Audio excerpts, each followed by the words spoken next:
top story tonight, we're learning new developments tonight in a story we first brought you about a proposed transmission line cutting across central Texas. The project timeline is shifting as landowners continue to voice concerns. The project may be delayed, but for families and landowners in its path, the impact is already very real.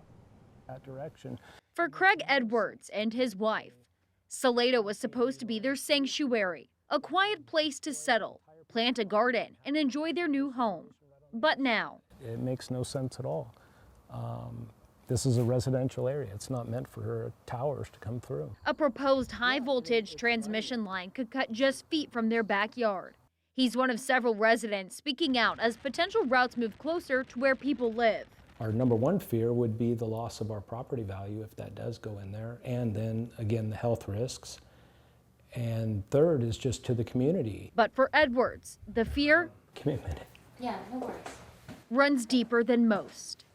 We came from California and we'd lost our home in the Camp Fire in 2018, and that fire was started by faulty high voltage line 20 miles out from the town of Paradise and wiped out the entire town. We moved to Texas and we end up in Salado, and we might get that same thing in our backyard. The project in question is a nearly 200-mile, 765 kilovolt transmission line designed to meet rising energy demands in the Permian Basin. It's a joint effort between LCRA Transmission Services Corporation and Oncor. The proposed route would begin in East Bell County and stretch south of San Angelo, with towers placed roughly every 1,000 feet.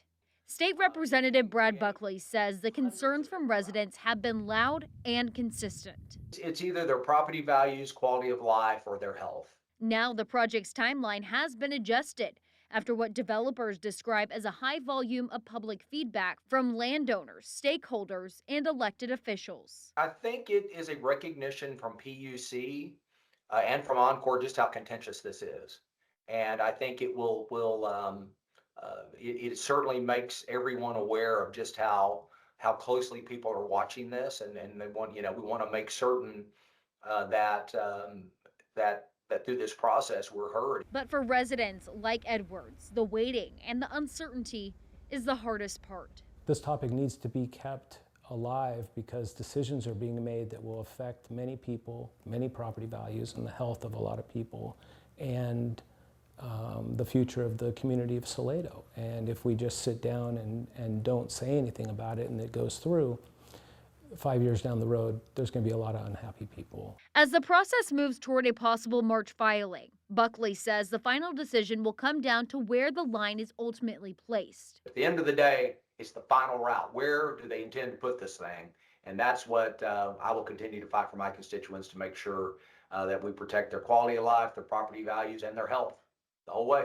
For now, families along the many proposed paths are staying engaged, The time is now to fight this. hoping their voices continue to shape what happens next.